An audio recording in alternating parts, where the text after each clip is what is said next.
All right, now for more on the weakness in the markets, let's bring in Nick Sargen, Chief Investment Officer at Fort Washington Advisors, which manages $30 billion in assets. He's also the former global market strategist at J.P. Morgan Chase. And Nick, that helps us to take a look really at all the international issues we've got going on here. Let's talk about China first of all, because every time we hear about China putting the brakes on, the markets kind of freak out a little bit. But you think it points to really how strong their economy is?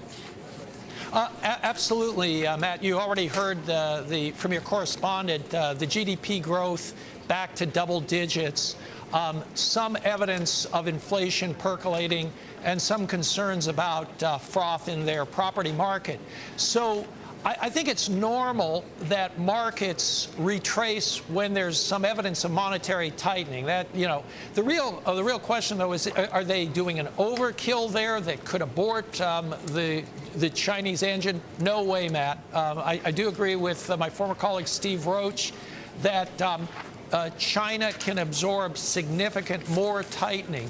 So bottom line is this is something I expect to continue to add to market volatility from time to time, but it's not going to end the China growth engine story. I mean, so bottom line, Nick, I mean, this is what we want to see China doing. I mean, this is them being responsible, preventing perhaps another bubble from forming that would be more problematic to the global economy.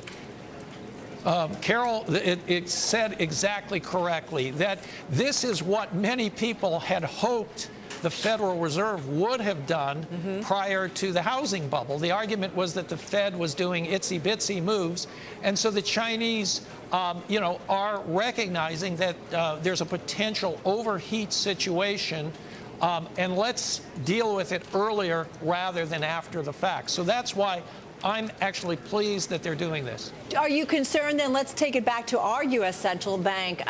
We got the Bernanke prepared statement. We'll hear from him in testimony next week. Do you feel like our own U.S. central bank, though, is behind the curve? Not yet. I think that the Fed is actually doing a very good job telling you that we know everybody out there is worried about potential excess liquidity in the banking system. And the Fed has reminded us, though, that as long as this liquidity is sitting on bank balance sheets, that isn't of itself inflationary. So what I think the Fed is trying to do is script you for what will be happening, and that's the right thing to do. I'm in the camp, which is I think what's being priced into the market, that we won't see any formal rate hikes until later.